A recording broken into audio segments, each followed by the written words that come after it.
When my wife's father died, my lazy wife inherited his house and $33 million. Then she kicked me out saying, "Find somewhere else to live or die. I don't care. You're useless now." Days later, the lawyer laughed. "Did you even read the will?"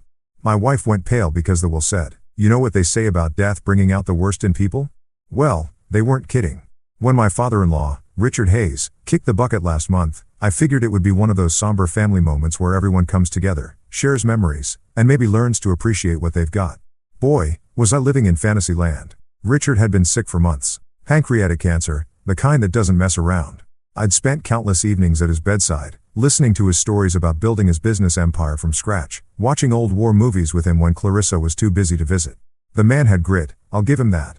Came from nothing and built a fortune that would make most lottery winners weep with envy. $33 million to be exact. Plus that ridiculous mansion in the hills that looked like something out of a Hollywood movie. I thought maybe, just maybe, watching her father waste away would teach my wife Clarissa something about loss. See, I'd been through this dance before when both my parents died in a car crash 5 years ago. That grief nearly destroyed me. The kind of soul-crushing pain that makes you question everything you thought you knew about life. Clarissa had been, well, let's just say supportive isn't the word I'd use.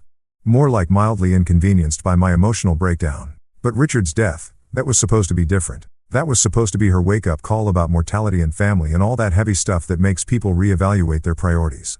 Instead, it was like Christmas morning for a spoiled brat who just discovered Santa left the entire toy store under the tree. The reading of the will was a joke. Clarissa sat there in her designer black dress, probably cost more than most people's monthly rent, with this smug little smile playing at the corners of her mouth. When the lawyer announced she'd inherited everything, the mansion, the money, the whole damn empire, she didn't even try to hide her satisfaction. Just nodded like she'd been expecting it all along, which, knowing Clarissa, she probably had been. That's when things got really ugly. Within a week, my sweet, loving wife transformed into someone I barely recognized. Gone was the woman I'd married 7 years ago. The one who used to laugh at my stupid jokes and steal French fries off my plate. In her place was this cold, calculating stranger who looked at me like I was something unpleasant. She'd stepped in. The mansion became her kingdom, and I was suddenly the court jester who'd outlived his usefulness. She started making suggestions about how I should find my own path now that she was financially independent, because apparently inheriting millions gives you the right to treat your spouse like expired milk. Then came that evening 3 weeks ago. I'll never forget it as long as I live. I was in what used to be our bedroom folding laundry like some kind of domestic servant when Clarissa walked in wearing this ice-cold expression that could have frozen hell over. "We need to talk," she said. And brother, those 4 words have never meant anything good in the history of marriage. I looked up from the pile of shirts trying to read her face. "What's on your mind, babe?" That's when she dropped the nuclear bomb that obliterated what was left of our marriage. "Find somewhere else to live or die. I don't care. You're useless now." Just like that. No build-up, no explanation. "No, it's not you. It's me." Just pure unadulterated venom delivered with the emotional warmth of a parking meter. I stood there for what felt like an eternity, holding one of her silk blouses in my hands, trying to process what I'd just heard. "Excuse me. You heard me, Duren. You're dead. Wait. I don't need you anymore. I have everything I want now, and you're just in the way." The words hit me like a sledgehammer to the chest. This was the woman I'd sacrificed everything for. The woman I'd worked 60-hour weeks to support while she found herself through yoga retreats and expensive hobbies. The woman I'd given up my own dreams for, turning down job opportunities and shelving my ambitions because her needs always came first. "Clarissa, what the hell has gotten into you? We're married. We took vows." "Oh, please." She waved her hand dismissively like she was shooing away an annoying fly. "Those vows were made when I needed you. Things change. I've changed. My circumstances have changed. You haven't." Behind her, I caught a glimpse of her brother-in-law, Marcus, lurking in the doorway with his satisfied smirk on his face. He'd been hanging around more and more since Richard's death, whispering poison in Clarissa's ear about how she deserved better, how she was meant for bigger things. The guy had always resented that I'd married into the family, like I was some kind of gold digger who tricked his way into their precious bloodline. "So that's it?" I asked, my voice barely above a whisper. 7 years of marriage and you're throwing me away like garbage. Don't be so dramatic. I'm giving you an out, a fresh start. Consider it a favor." "A favor?" She thought destroying my life was a favor. That night, while Clarissa was out celebrating her new independence with Marcus and their country club friends, I packed my entire life into 2 beat-up suitcases and a cardboard box full of photos and mementos. 7 years of shared memories reduced to 3 containers that barely filled the trunk of my old Honda Civic. I took one last look around the mansion that had never really felt like home anyway. The marble floors, the crystal chandeliers, the pristine white furniture that screamed, "Don't touch anything." It was all hers now. The woman who'd once promised to love me in sickness and in health, for richer or poorer, had just proven those words meant absolutely nothing when push came to shove. As I loaded my pathetic belongings into the car, I couldn't help but think about all the compromises I'd made. All the pieces of myself I'd given up to make her happy. The promotion I'd turned down because it would have meant relocating. The friends I'd lost touch with because Clarissa didn't approve of them. The hobbies I'd abandoned because they weren't sophisticated enough for her social circle. And for what? To be discarded the moment I was no longer useful. The worst part wasn't even the betrayal. It was the casual cruelty of it all. She didn't even have the decency to pretend it was difficult for her. No tears, no apologies, no acknowledgement of what we'd shared. Just cold, calculated dismissal, like I was an employee being laid off from a job I'd never applied for.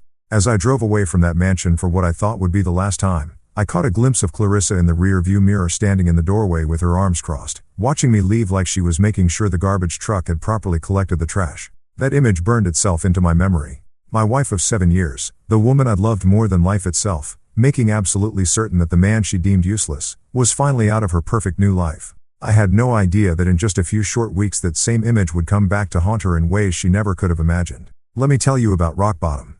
It smells like industrial-strength disinfectant mixed with the broken dreams of every poor bastard who's ever checked into the Sunset Motor Lodge. And brother, I was now the latest addition to that illustrious club of life's spectacular failures. The place looked exactly like what you'd expect from a joint that charged $39 a night and had a flickering neon sign that only managed to spell out Suemol on a good day. The parking lot was a graveyard of beat-up cars and questionable life choices, and mine fit right in with the rest of the automotive disasters. The desk clerk, a guy who looked like he'd seen more action than a war correspondent and cared about as much, barely looked up when I stumbled through the door with my 2 suitcases and box of memories. He just slid a key across the counter and grunted something that might have been room 12 or move your car. Honestly, the guy's communication skills weren't exactly Harvard level. Room 12 turned out to be a masterpiece of budget hospitality. The carpet was this charming shade of what the hell happened here? And the wallpaper was peeling like a bad sunburn. The bed looked like it had been through more relationships than a Hollywood starlet. And the bathroom, well, let's just say I've seen crime scenes that were more inviting. But here's the kicker. This dump was paradise compared to the emotional wasteland I was living in. I collapsed onto that saga mattress that probably predated the Clinton administration and just lay there staring at the water stain on the ceiling that looked suspiciously like either Jesus or maybe a really sad duck. The silence was deafening, broken only by the occasional sounds of domestic bliss from the adjoining rooms. You know, the kind of bliss that involves a lot of shouting and what sounded like someone getting acquainted with the furniture. That's when Clarissa's parting gift really started to eat at me. Before I'd packed my life into storage containers, she'd toss me a handful of cash like I was some street performer who'd just butchered a Beatles song. Here, she'd said, not even looking at me. This should last you a few weeks until you figure out your next move. $300. 7 years of marriage, and I was worth $300 lousy to her. I'd seen people tip more than that at fancy restaurants. But as I lay there listening to my upstairs neighbor apparently trying out for the Olympic furniture throwing team, something started gnawing at me. It wasn't just the humiliation or the betrayal, though. Those were doing a fine job of eating me alive from the inside. No, it was something else. Something that didn't add up. See, Richard Hayes wasn't the kind of guy who left things to chance. The man had been a perfectionist in everything. His business, his investments. Hell, even the way he organized his sock drawer was like something out of a military handbook. He'd planned every detail of his empire with the precision of a Swiss watchmaker. And he'd built it from the ground up through sheer determination and an almost obsessive attention to detail. So, why the hell would a guy like that just dump his entire fortune on Clarissa and walk away?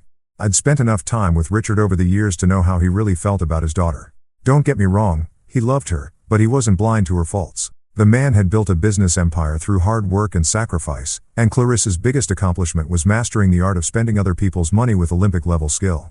Richard used to joke about it, actually. That girl could burn through a fortune faster than Sherman went through Georgia. He'd say with this mix of affection and exasperation that only a parent could manage. He knew she was entitled, knew she was lazy, knew she had about as much business sense as a goldfish. So, would a guy like that really just hand over everything to someone he knew would probably blow it all on designer handbags and European vacations? The more I thought about it, the more it bugged me.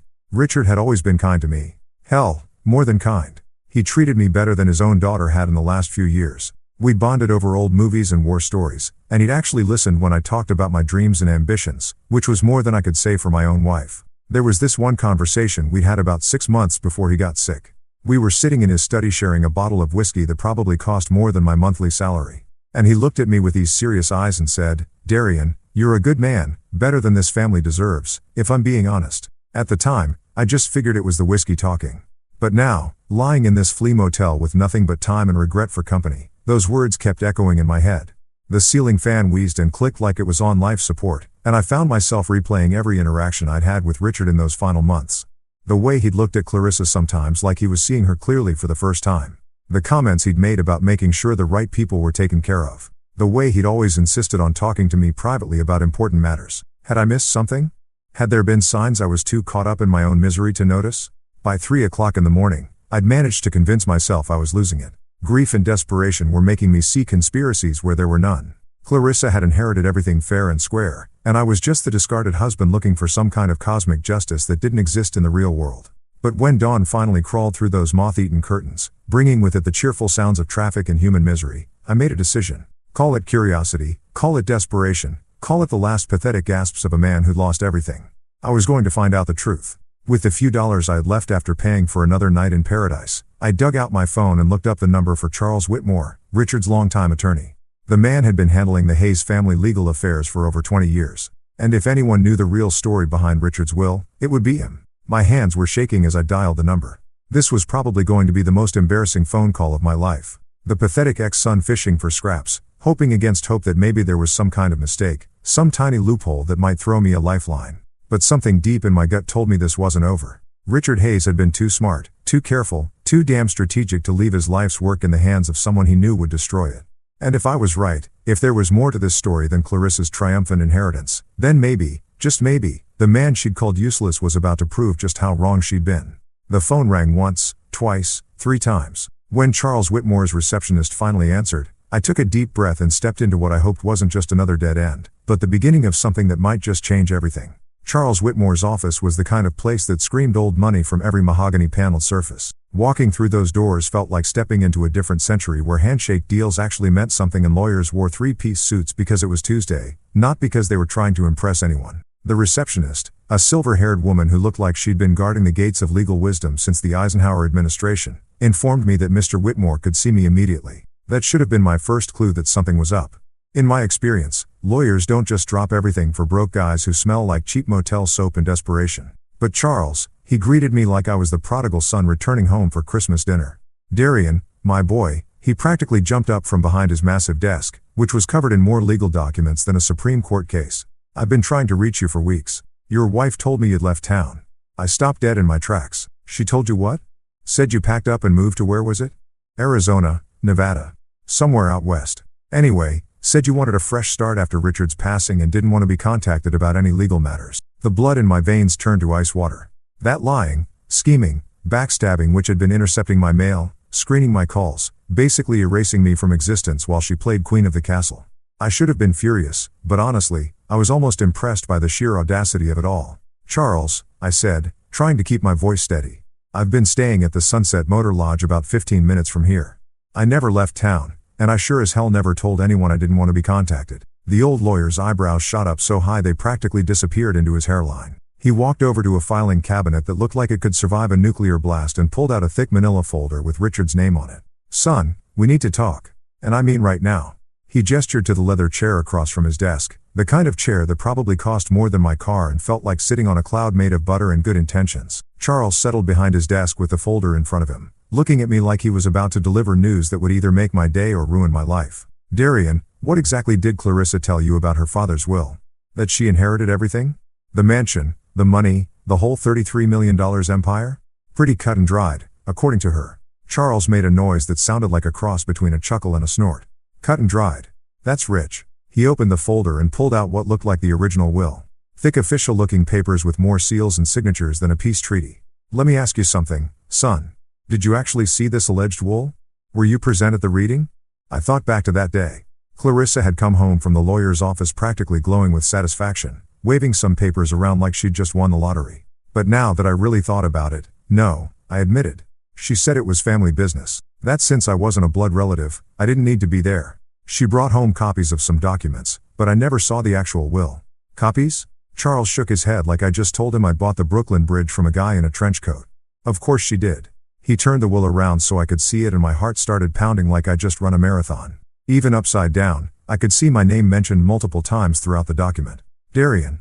According to Richard's actual last will and testament, the one he signed, witnessed, and notarized in this very office. You are the primary beneficiary of his estate. The words hit me like a freight train carrying a cargo of disbelief. I'm sorry. What?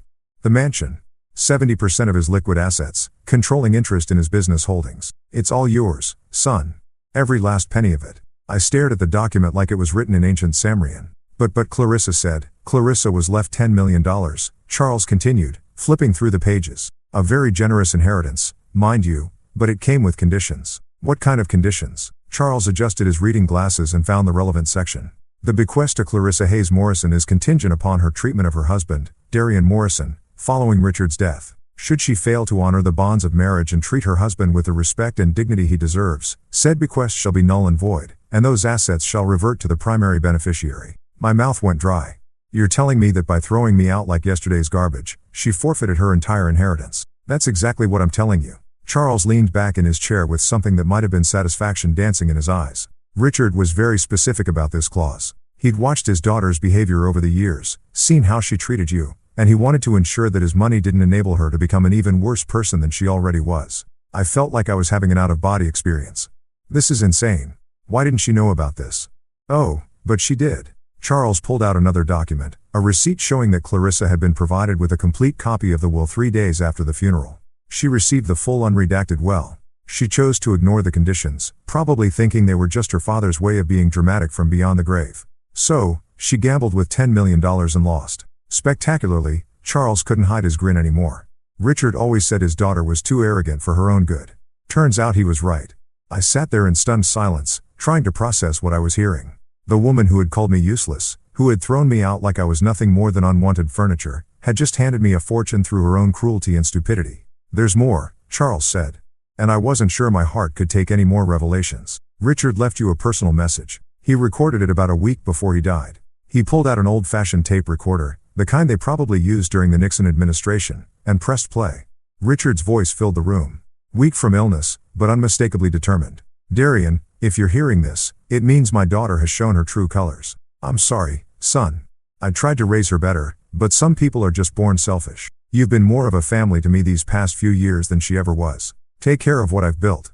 Use it wisely, and don't let her guilt you into giving her a damn penny. She made her choice. The recording ended, and I sat there feeling like I'd just been hit by emotional lightning. In the span of 20 minutes, I'd gone from being a discarded husband living in a flea motel to the heir of a multi-million-dollar empire. Charles was watching me carefully, probably wondering if I was going to pass out or start laughing maniacally. Honestly, I was considering both options. So, what happens now? I finally managed to ask. Now, Charles smiled like a shark who just spotted a school of particularly tasty fish. Now, we make this official. We freeze Clarissa's access to any funds she's already touched. Transfer everything into your name and watch as the woman who called you useless realizes just how spectacularly she screwed herself. For the first time in weeks, I smiled. A real genuine smile that came from somewhere deep inside my chest. Charles, I said, let's get started. You know that feeling when you're about to drop the hammer on someone who absolutely deserves it? That sweet, almost intoxicating moment when karma finally decides to clock in for work after taking the world's longest coffee break. Yeah, that's exactly where I was sitting in Charles Whitmore's office, signing documents that were about to turn my cheating, lying, gold-digging wife's world upside down. I need you to understand, Charles said, his pen hovering over what looked like enough legal paperwork to choke a horse. Once we set this in motion, there's no going back. Clarissa will lose access to everything. The accounts, the credit cards, the house, all of it. Are you absolutely certain this is what you want?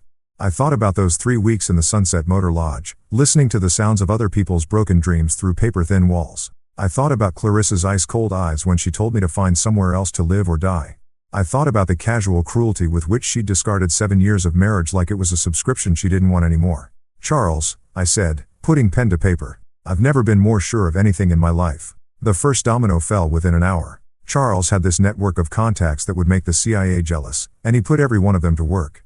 Bank accounts were frozen faster than a Minnesota lake in January. Credit cards were canceled with the efficiency of a Swiss train schedule. The utilities at the mansion, electricity, gas, water, internet, even the fancy security system were all transferred back into my name by close of business. But the real kicker was Rosa Delgado.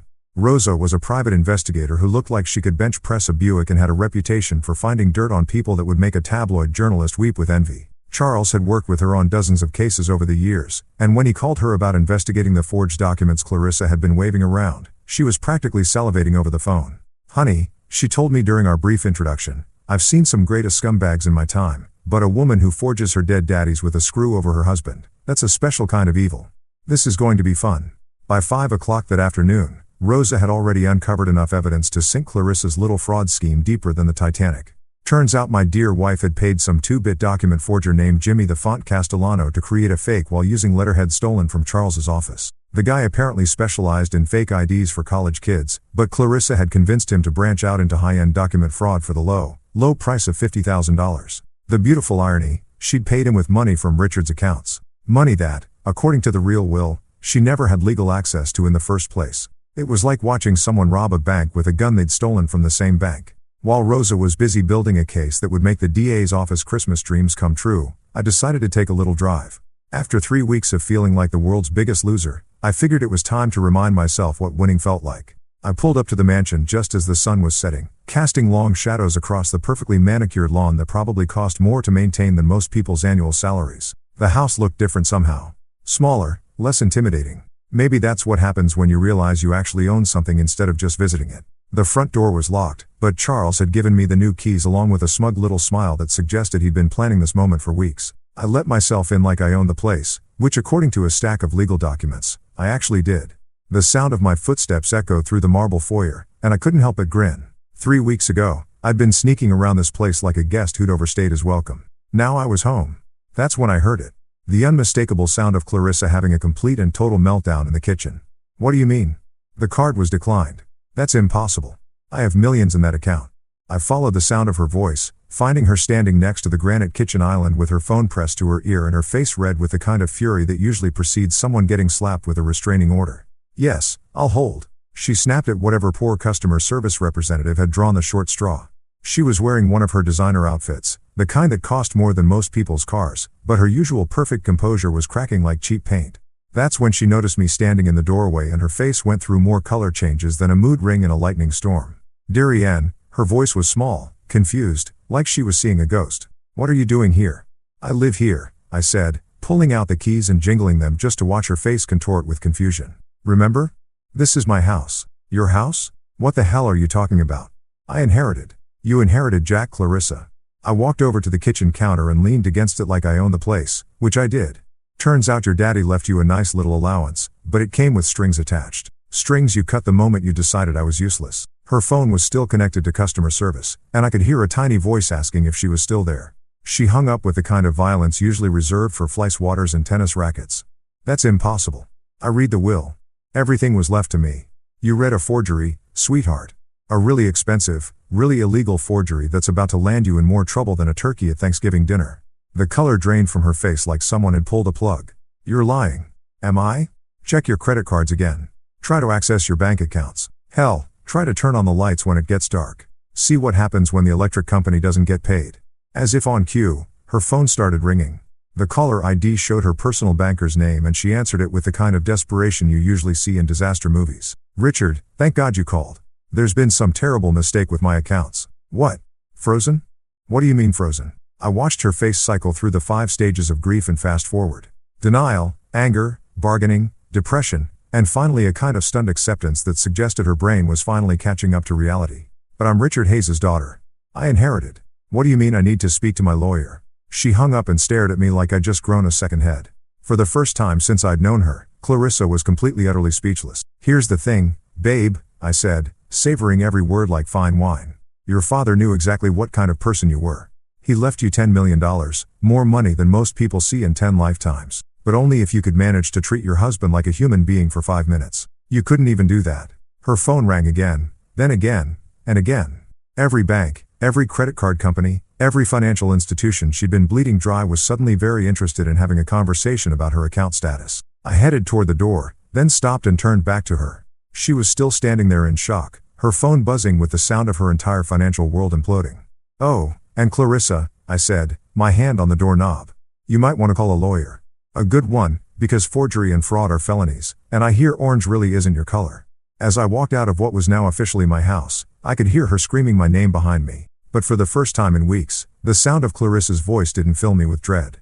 It sounded like music. 2 days. That's how long it took for Clarissa's carefully constructed world of luxury and entitlement to come crashing down like a house of cards in a hurricane.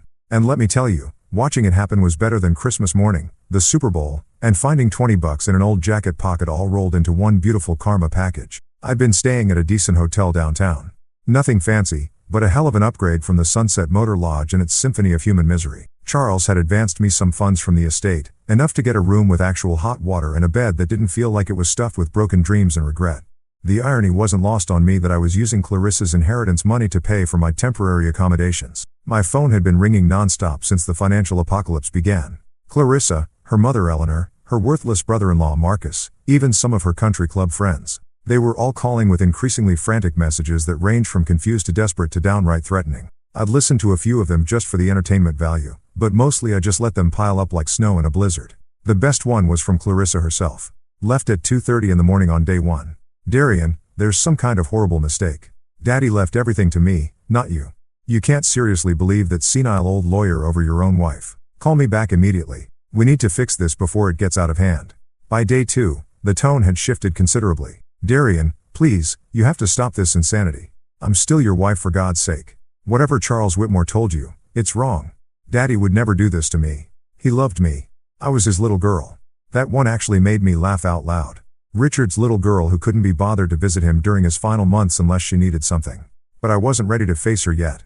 I needed time to process everything, to wrap my head around the fact that I'd gone from motel-dwelling reject to multimillionaire in the span of 48 hours. So, I took a little vacation from reality, ordering room service and watching pay-per-view movies while Rosa Delgado and Charles Whitmore systematically dismantled every aspect of Clarissa's fraudulent little empire. Rosa called me with updates that were better than any soap opera. Your wife tried to withdraw cash from 3 different ATMs yesterday, she told me with obvious glee in her voice. When that didn't work, she went into the bank and made such a scene that they had to call security. Apparently, she demanded to speak to the president of the bank and accused them of conspiring against her. Please tell me someone got that on video. Honey, this is the digital age. Everything's on video.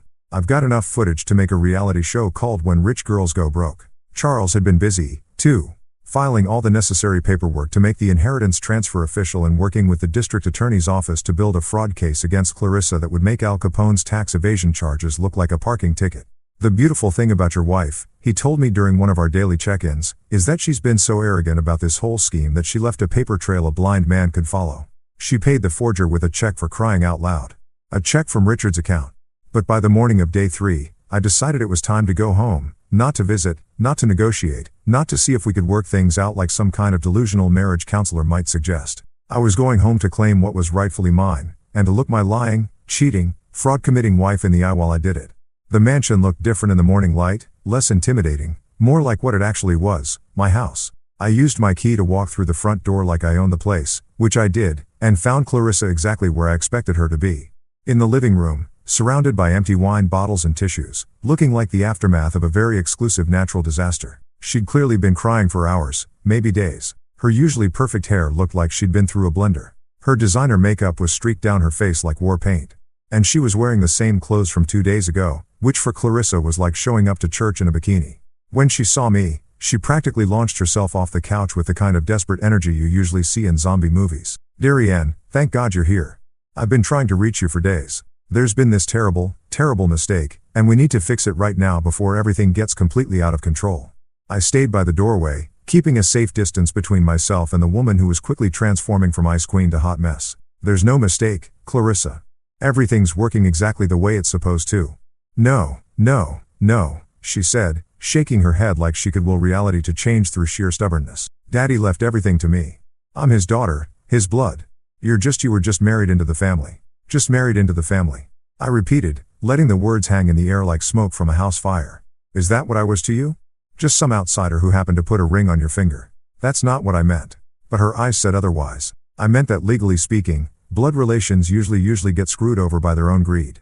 I finished for her. Your father knew exactly what kind of person you were, Clarissa. He gave you a choice. Treat your husband with basic human decency and inherit $10 million.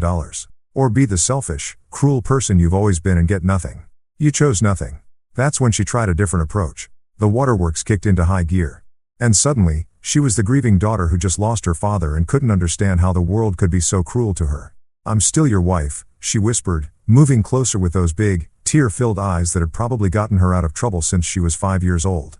We took vows, Duran. For better or worse, remember, in sickness and in health. I remember, I said, pulling out my phone and opening the voice recording app. I also remember you telling me to find somewhere else to live or die because I was useless. Would you like to hear it again? I pressed play and her own voice filled the room with all the warmth and compassion of a glacier. Find somewhere else to live or die. I don't care. You're useless now. The sound of her own cruelty playing back to her was like watching someone get slapped by their own reflection. She stood there frozen, listening to herself destroy our marriage with surgical precision. That wasn't I was upset. I wasn't thinking clearly. You can't judge our entire marriage based on one moment. I laughed and it wasn't a pleasant sound. Clarissa, you spent 3 weeks treating me like garbage. You told everyone I'd left town so they wouldn't contact me about legal matters. You forged legal documents and committed fraud. This wasn't one moment. This was who you really are when you thought you held all the cards. That's when I pulled out the recording device Charles had given me, the one with Richard's message. I set it on the coffee table between us like I was placing evidence at a crime scene. Your father left you something else besides that inheritance you threw away. I said, pressing play. Richard's voice filled the room. Weak from illness, but strong in conviction. Darian, if you're hearing this, it means my daughter has shown her true colors. I'm sorry, son. I tried to raise her better, but some people are just born selfish. You've been more of a family to me these past few years than she ever was. Clarissa collapsed back onto the couch like someone had cut her strings. The sound of her father's disappointment, his clear preference for me over her, hit her harder than any legal document ever could. He can't have meant that, she whispered. He was sick. He wasn't thinking clearly. He was thinking clearly enough to set up a will that protected me from exactly what you did to me. I said he knew you'd show your true colors the moment you thought you had power over me. And you did exactly what he expected. For the first time in our entire marriage, I was the one in control. I was the one with the power, the money, the upper hand. And Clarissa, the woman who had called me useless and thrown me away like garbage, was the one begging. It was the sweetest feeling I'd ever experienced. Just when I thought the circus couldn't get any more entertaining, the ringmaster herself decided to make a grand entrance. Eleanor Hayes, Clarissa's mother and the undisputed queen of looking down her nose at people she considered beneath her social status, showed up at my front door like some kind of well-dressed avenging angel with a Chanel purse and enough jewelry to fund a small country's defense budget. I was in Richard's old study, my study now, going through some of his business files when I heard the commotion downstairs. Actually, commotion might be putting it mildly. It sounded more like someone was trying to stage a hostile takeover of my foyer, complete with shouting, dramatic gestures, and what I could only assume were threats involving expensive lawyers, and social ruin. Where is he? Eleanor's voice carried through the mansion like she was addressing the Roman Senate. Where is that opportunistic little weasel who's trying to steal my daughter's birthright? Charming. Always nice to know what your in-laws really think of you. I made my way downstairs to find Eleanor standing in the middle of the living room like she was posing for a portrait entitled Rich Woman Having a Meltdown. She was wearing one of those outfits that screams, I have more money than God and I want everyone to know it. A designer suit that probably cost more than most people's cars. Pearls that looked like they could choke a horse and enough diamonds to blind a small aircraft. Clarissa was hovering nearby, looking like a scolded child who'd called mommy to fix her problems, which, let's face it, was exactly what had happened. Ah, Eleanor, I said, walking into my own living room like I belonged there, which I did. What a pleasant surprise. To what do I owe this visit? She turned to face me with the kind of look that could freeze hell over. Her perfectly mad-up face twisted into an expression of pure disdain. You know exactly why I'm here, you little gold-digging parasite. Parasite. I laughed, settling into Richard's favorite armchair. My favorite armchair now. That's rich. Coming from a woman whose entire family has been living off Richard's money for the past 30 years. Her face went through more color changes than a sunset. But she managed to compose herself with the kind of self-control that only comes from decades of practice at being condescending to people she considers inferior. Let's skip the pleasantries, shall we? She reached into her purse and pulled out a checkbook that looked like it had seen more action than a war correspondent. I'm prepared to make you a very generous offer to resolve this misunderstanding. Misunderstanding?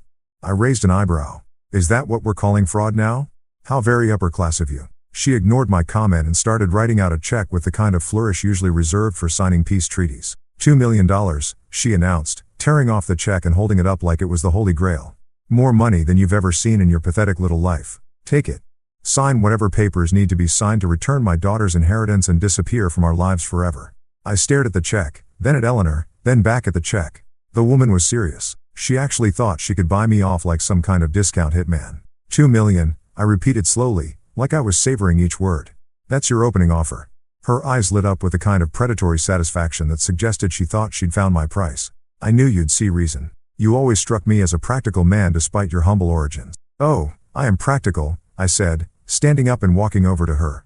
Practically insulted that you think I'm stupid enough to trade a $33 million inheritance for pocket change. The confident smile slipped from her face like makeup in a rainstorm. Excuse me. You heard me. Your daughter forged legal documents to try to steal my inheritance. Your dead husband left me everything because he knew exactly what kind of people his family really were.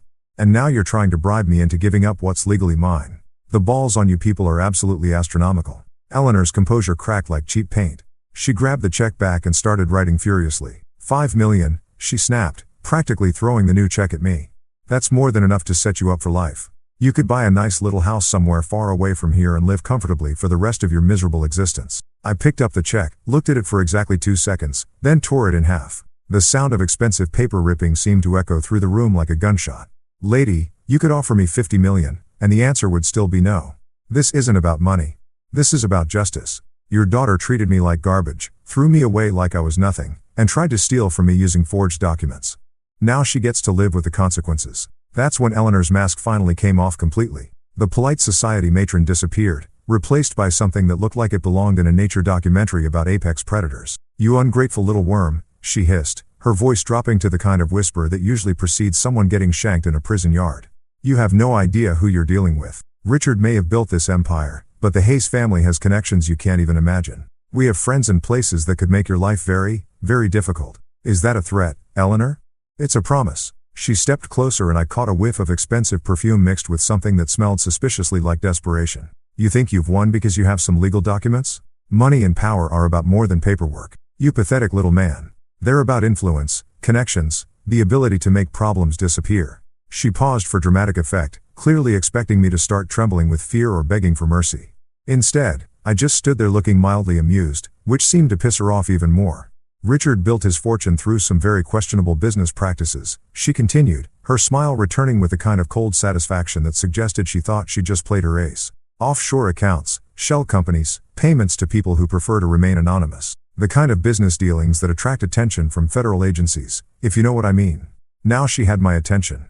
What are you saying?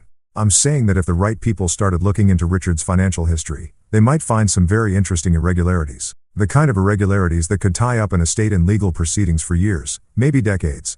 The kind that could result in asset forfeit, criminal investigations, maybe even prison time for anyone foolish enough to benefit from ill-gotten gains. My blood ran cold. Was she talking about money laundering, tax evasion, or something even worse? Of course, Eleanor continued, clearly enjoying the look of concern that must have crossed my face. These are just rumors, whispers. The kind of thing that would never see the light of day if reasonable people could reach a reasonable agreement. She pulled out her checkbook again, this time writing with slow, deliberate strokes. $10 million, she said, holding up the check like it was a peace treaty. Take the money, sign the papers, walk away clean, because if you don't, I promise you'll spend the rest of your life wishing you had. I stared at the check, then at Eleanor's smug face, then at Clarissa, who was watching this whole exchange like it was a tennis match where her entire future depended on the outcome. For the first time since this whole mess started, I felt a flicker of doubt. What if Eleanor was telling the truth? What if Richard's empire really was built on something illegal? What if I was about to inherit a fortune that would destroy my life instead of saving it? But as I stood there in that room, surrounded by the wealth and luxury that Richard had built through decades of hard work, I realized something important. Eleanor Hayes was desperate.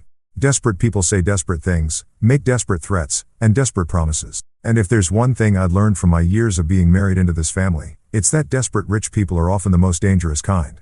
Eleanor, I said finally, my voice steady despite the tornado of doubt swirling in my chest. I think it's time for you to leave my house. Her face went white with rage. Your house? This will never be your house, you pathetic. Get out, I said, walking to the front door and holding it open. Now, as she stormed past me, her pearls clicking together like angry castanets, she stopped and turned back one last time. This isn't over, she whispered. Not by a long shot. And as I watched her drive away in her ridiculously expensive car, I couldn't shake the feeling that she might be right. Eleanor's threats echoed in my head like a bad song you can't shake, the kind that plays on repeat until you want to take a sledgehammer to your radio. After she'd stormed out of my house with all the dignity of a pissed-off peacock, I found myself standing in Richard's study, my study, staring at filing cabinets full of business documents that suddenly felt less like treasure chests and more like potential Pandora's boxes. Was I sitting on a fortune built from blood money? Had the man I'd respected, the father-in-law who treated me better than his own daughter ever had, been running some kind of criminal enterprise under the cover of legitimate business? The possibility made my stomach churn like a washing machine full of regret and bad decisions. I called Charles first because if anyone would know about skeletons in Richard's closet, it would be his lawyer of 20 years. Eleanor came to see me today. I told him without preamble. She made some interesting allegations about Richard's business practices. Something about offshore accounts and federal agencies. There was a pause on the other end of the line. The kind of silence that usually means someone's either dead or thinking very carefully about what they're going to say next. Darian Charles said finally, I think we need to meet in person and we need to bring Rosa. That didn't sound ominous at all. 2 hours later we were gathered in Charles's office like some kind of legal war council. Rosa had brought a laptop and enough files to stock a small library while Charles looked like a man who was about to perform surgery on his own reputation. Before we go any further, Charles began, I need you to understand something. Everything I'm about to tell you is protected by attorney-client privilege, both with Richard and now with you as his heir.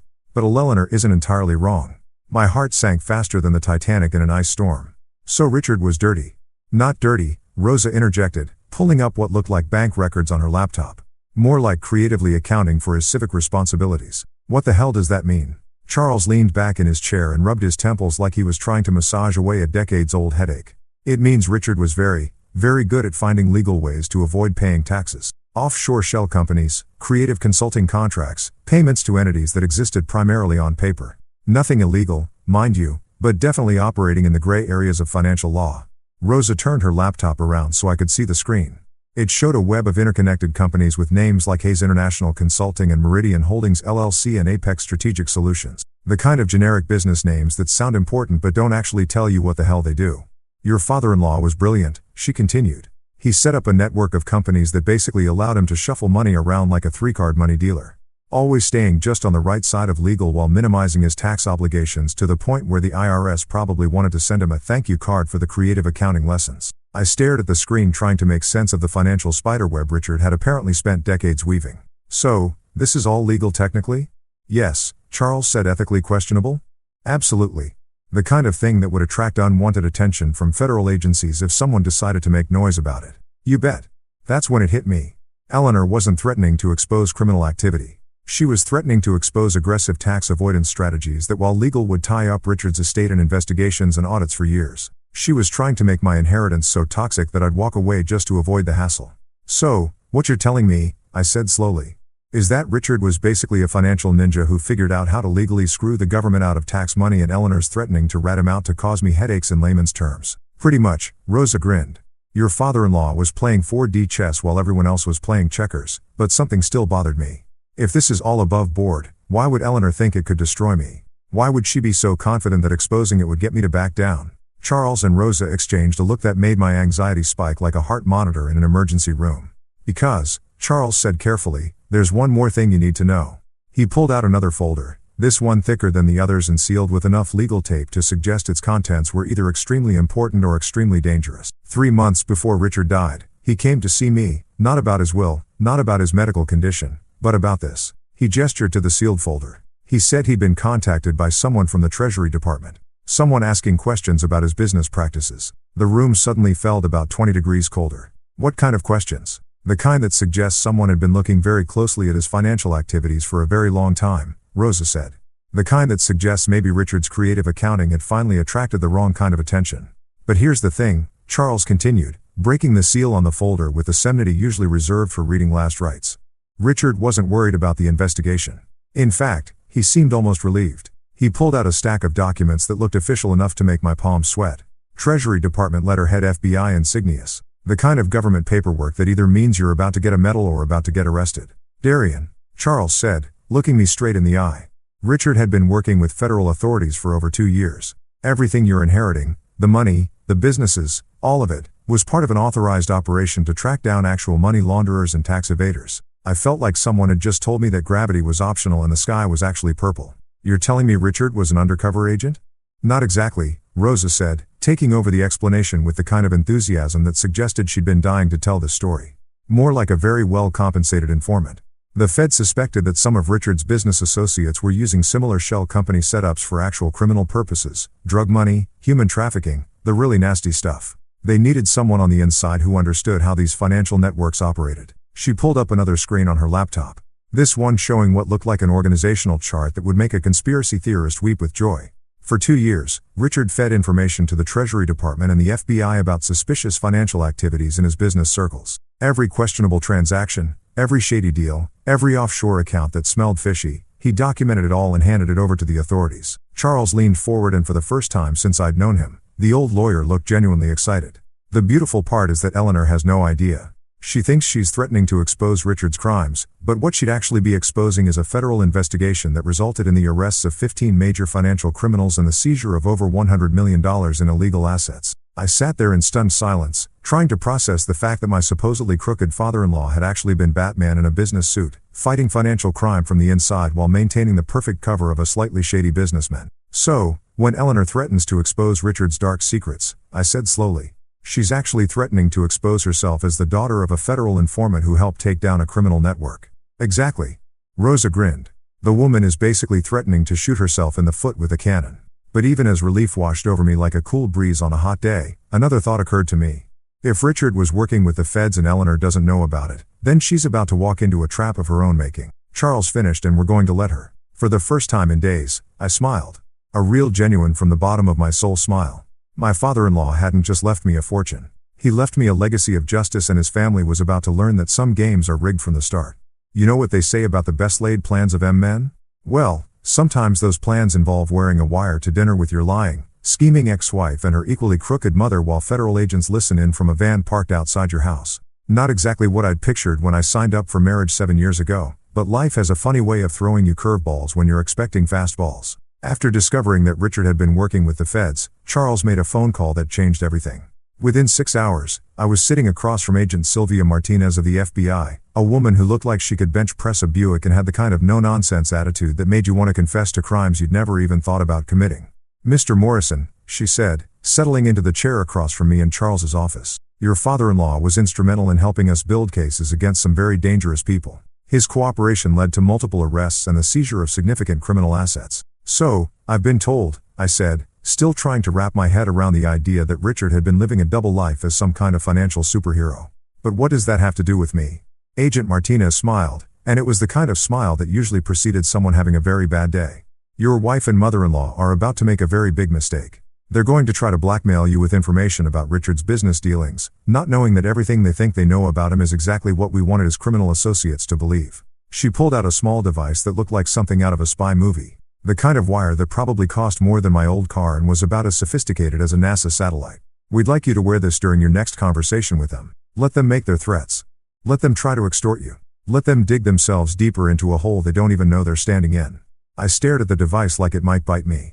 "You want me to set up my own wife? Mr. Morrison, your wife forged legal documents, committed fraud, and is now attempting to extort money from you using false information about federal investigations. She set herself up.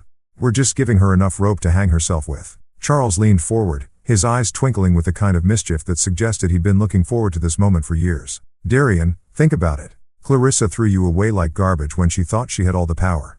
Now she's about to discover what real power looks like." That evening, I was back at the mansion wearing a wire that felt like it was burning a hole through my chest. The FBI surveillance van was parked 3 houses down, disguised as a cable repair truck.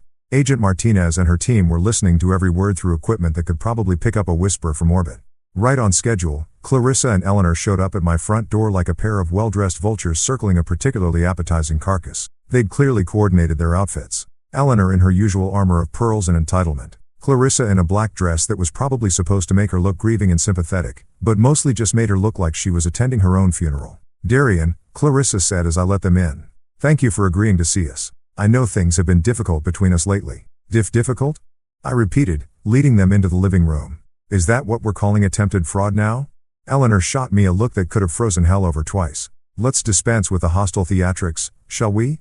We're here to discuss a mutually beneficial arrangement." They brought a briefcase, an actual briefcase, like we were conducting some kind of arms deal in a Cold War spy novel. Eleanor set it on the coffee table with the kind of ceremony usually reserved for signing peace treaties. "Inside this case," she announced with all the drama of a game show host, "are copies of documents that prove your precious Richard was involved in some very questionable business practices. Money laundering, tax evasion, payments to entities that the IRS would find very, very interesting."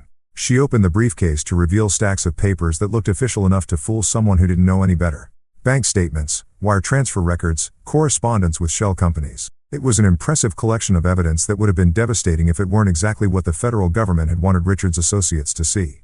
"These documents," Clarissa chimed in, clearly reading from a script they'd rehearsed, "could tie up Daddy's estate in federal investigations for decades." Every penny you think you've inherited could be frozen, seized, or forfeited as the proceeds of criminal activity. I played my part perfectly, letting my face show just enough concern to keep them talking. What exactly are you proposing? A simple trade, Eleanor said, pulling out a contract that looked like it had been drafted by the devil's own legal team. You sign over the estate to Clarissa. We make these documents disappear forever, and everyone walks away clean. And if I refuse, Eleanor's smile was sharper than a surgeon's scalpel. Then copies of these documents find their way to the IRS, the FBI, the Treasury Department, and every financial crimes unit on the Eastern Seaboard. Your life becomes a living hell of audits, investigations, and legal fees that would bankrupt a small country. Clarissa leaned forward with the kind of fake sympathy that made my skin crawl. We don't want to hurt you, Darienne. We're trying to protect you from something that could destroy your life. Take the settlement. Walk away with enough money to live comfortably. And forget this whole nightmare ever happened. How much? I asked, making my voice sound defeated. $5 million? Eleanor said promptly. More than generous for someone in your position. My position? Someone who's about to inherit a criminal empire, Clarissa said, her mask slipping just enough to show the venom underneath. Someone who's too stupid to realize that he's walking into a trap that could land him in federal prison. That was the moment I knew they'd sealed their fate. Extortion, threats, conspiracy to commit fraud.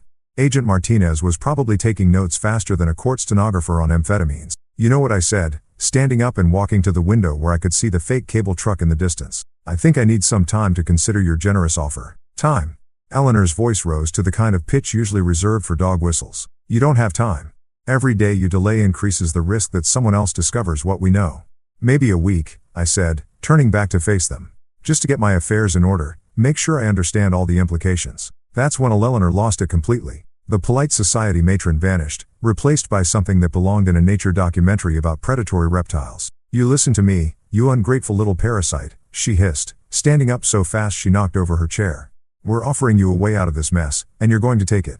Because if you don't, I will personally make sure that your pathetic life becomes a living nightmare. I have friends in the federal government, friends who owe me favors, friends who would be very interested to know about Richard's criminal activities. Criminal activities, I repeated calmly, such as money laundering. Clarissa practically shouted. Tax evasion, conspiracy, fraud. Everything in that briefcase proves that Daddy was a criminal and you're about to inherit the proceeds of his crimes. That's when the front door burst open like something out of an action movie. Agent Martinez and 3 other federal agents swept into the room with a kind of coordinated precision that suggested they'd done this dance before. FBI, Martinez announced, her weapon drawn, but pointed at the floor. Everyone stay where you are. The look on Eleanor's face was priceless, like she'd just discovered that gravity was optional and she was about to fall upward into space. Clarissa actually screamed, a high-pitched sound that probably scared every dog in a 3-block radius. Eleanor Hayes. Martinez continued, producing handcuffs with the kind of professional efficiency that suggested she really enjoyed her job. You're under arrest for attempted extortion, conspiracy to commit fraud, and obstruction of a federal investigation. Obstruction? Eleanor sputtered as the cuffs clicked into place. What federal investigation?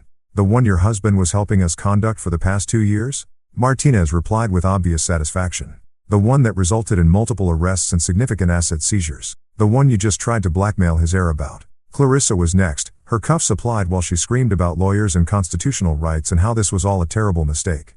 But as they led her toward the door, she turned back to me with a look of pure, undiluted hatred. You set us up, she spat. You betrayed your own wife. I looked her straight in the eye as Agent Martinez read her rights. Clarissa, you tried to erase me from existence. You forged legal documents, committed fraud, and then tried to extort me when that didn't work. I didn't betray you. I just let you hang yourself with your own rope. As they loaded my ex-wife and her mother into the back of federal vehicles, I couldn't help but think about that first night in the Sunset Motor Lodge when I'd thought my life was over. Turned out it was just beginning.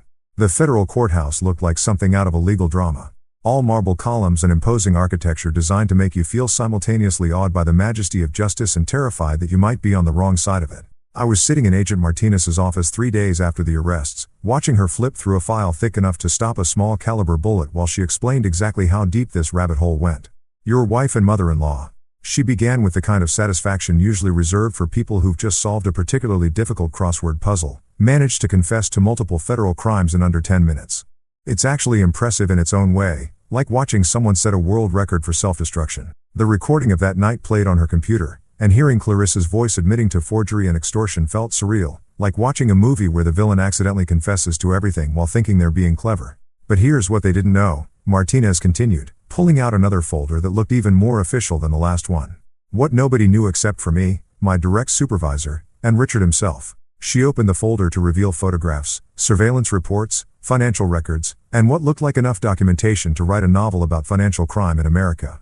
At the center of it all was Richard's face, looking exactly like the man I'd known. Serious, determined, and apparently living the kind of double life that would make James Bond jealous. Darian, your father-in-law, wasn't just helping us catch financial criminals. He was the key to dismantling one of the largest money laundering operations on the East Coast.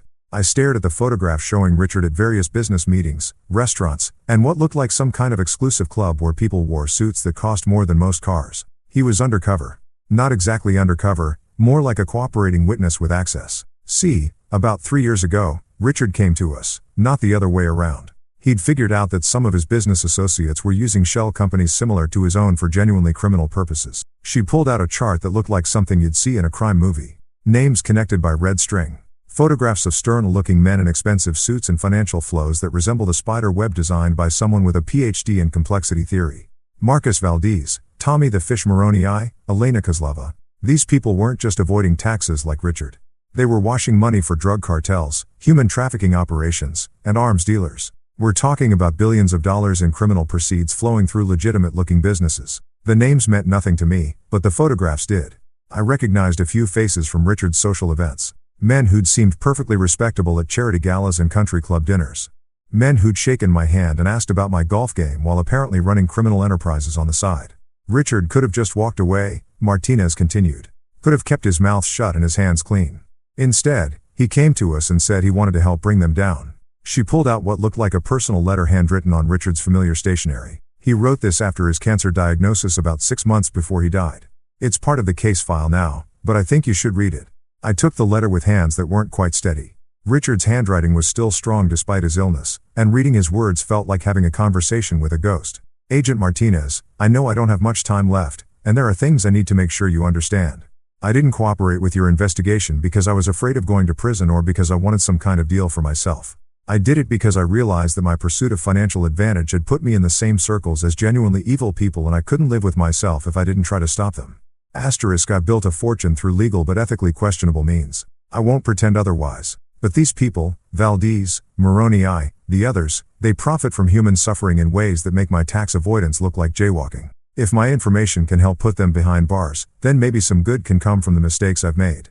I'm leaving everything to Darian because he's the only person in my family who has genuine integrity.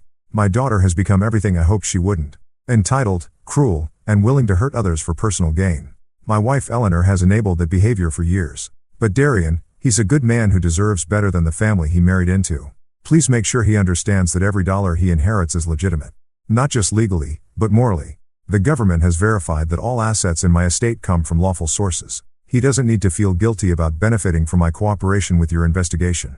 He's earning it by being the kind of person worthy of inheriting it. Use him well, Agent Martinez. He's stronger than he knows. I set the letter down with tears I didn't realize I'd been holding back. Richard hadn't just left me money. He'd left me vindication. Proof that someone had seen my worth when everyone else, including myself, had written me off as useless. The beautiful irony, Martinez said with a grin that suggested she'd been saving this revelation for last, is that Eleanor's threats were completely backwards. Every criminal activity she thought she could expose Richard for was actually part of an authorized federal operation. Every shell company, every questionable transaction, every offshore account, we knew about it, approved it, and used it to build our case. She pulled out a final document. This one with Department of Justice letterhead and enough official seals to stock a government supply closet. This is a letter of commendation for Richard Hayes, recognizing his contribution to Operation Clearwater, the investigation that led to 17 arrests, the seizure of $347 million in criminal assets, and the disruption of multiple international criminal enterprises. 17 arrests, including some very big fish who are now looking at decades in federal prison. Your father-in-law's information helped us map their entire operation, track their money flows, and gather evidence that will keep them behind bars for the rest of their natural lives. I thought about Clarissa and Eleanor sitting in federal detention right now, probably still convinced they'd been the victims of some elaborate conspiracy. The irony was delicious. They tried to blackmail me with evidence of Richard's supposed crimes, not realizing they were actually threatening to expose their own ignorance about a federal investigation that had already concluded successfully. So, when Eleanor said she had friends in the federal government who would be interested in Richard's activities, she was technically correct. Martinez laughed. We were very interested in his activities. Interested enough to give him accommodation and authorized payment of $2.3 million in consulting fees for his cooperation. My head snapped up. Payment. Cooperating witnesses in financial crimes cases receive compensation for their assistance, especially when that assistance leads to significant asset seizures. Richard earned every penny of that money by risking his life to help us take down some genuinely dangerous people. She pulled out bank records showing the payments, all official and documented, all completely legitimate. So when you inherited Richard's estate, you weren't just inheriting the profits from his business empire. You were inheriting payment for his service to his country. I sat back in my chair, overwhelmed by the magnitude of what Richard had accomplished. While his family saw him as a stern businessman who'd gotten lucky, he'd actually been a patriot who'd risked everything to help bring down criminals. There's one more thing, Martinez said, her tone shifting to something more serious. The people Richard helped us arrest. Some of them have associates who are still out there. Associates who might not be happy about losing $347 million and seeing their friends go to prison. A chill ran down my spine. Are you saying I'm in danger? I'm saying you should be careful. Use security. Vary your routines. Be aware of your surroundings. Most of these people are smart enough to know that revenge wouldn't bring their money back. But not all criminals are smart. As I left the federal building that day, I realized that Richard hadn't just left me a fortune. He'd left me a legacy. A legacy of justice, of choosing to do the right thing, even when it was dangerous, of using whatever advantages you had to make the world a better place. My wife had called me useless. My mother-in-law had called me a parasite. But Richard had called me worthy, and he'd been right all along. 6 months later, the mansion didn't feel like Richard's house anymore. It felt like home. My home. I'd redecorated the place from top to bottom, replacing Eleanor's gaudy taste with something that actually reflected who I was instead of who I was supposed to impress. The library had become my office, filled with plans for my newest project, and Richard's old study was now something I was particularly proud of. The Whitmore Foundation for Family Integrity wasn't just some tax write-off charity. It was my chance to help other people who'd been screwed over by greedy relatives and manipulative spouses. Men and women who'd been discarded like yesterday's garbage when they were no longer useful. People who needed legal help to fight back against family members who thought love was conditional on bank account balances. We'd already helped dozens of cases. Wives whose husbands had hidden assets during divorce proceedings. Adult children whose parents had been manipulated into changing their wills by gold-digging caregivers. People like me who'd been written off as worthless until they proved otherwise. Clarissa was doing 18 months in federal prison for fraud, extortion, and conspiracy.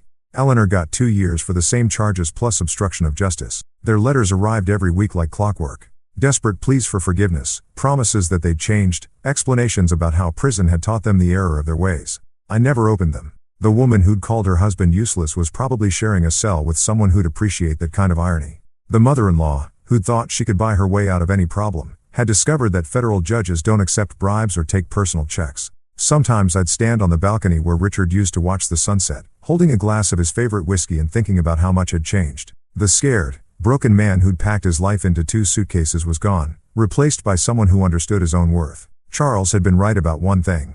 Sometimes the pawn really does become the king. And this king wasn't interested in ruling through fear or money or manipulation. I was building something better than an empire. I was building a legacy that would have made Richard proud.